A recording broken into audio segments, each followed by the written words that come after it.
Hello, this is Eric Topol, Editor-in-Chief of Medscape, and I'm really delighted today to welcome Malcolm Gladwell, one of the most accomplished nonfiction writers of our era, if not the most accomplished, and a person who's really written a fair amount on science and healthcare, and so welcome. Thank you. Tipping point. That word, that phrase, whenever I hear it, I think of you, Malcolm. So was that a real buzzword before your book, or did that now everything's a tipping point? What's going on with that? It was in the sociology world. There was a lot of literature on tipping points and discussion of tipping points, but it hadn't sort of crossed over into the popular vernacular.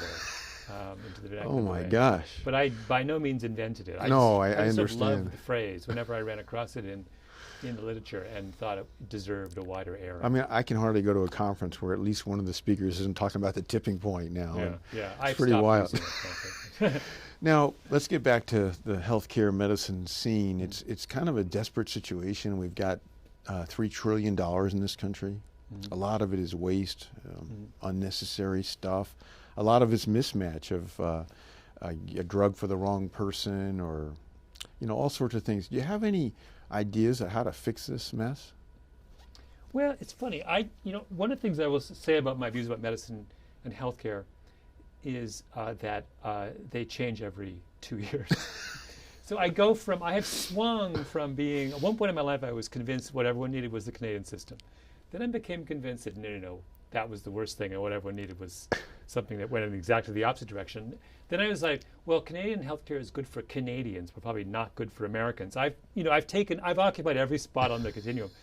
At the present time, I'm most encouraged by the notion that there ought to be, at the bottom end of healthcare, at the simplest, most routine end, a cash economy.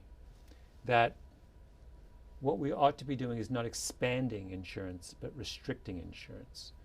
Let's use insurance for the things that insurance is best at.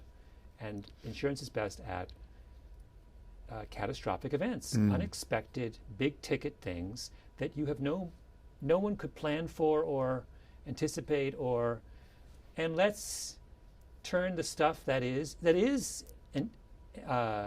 predictable and is manageable. Let's use the market to handle that, because that's what the market's good at.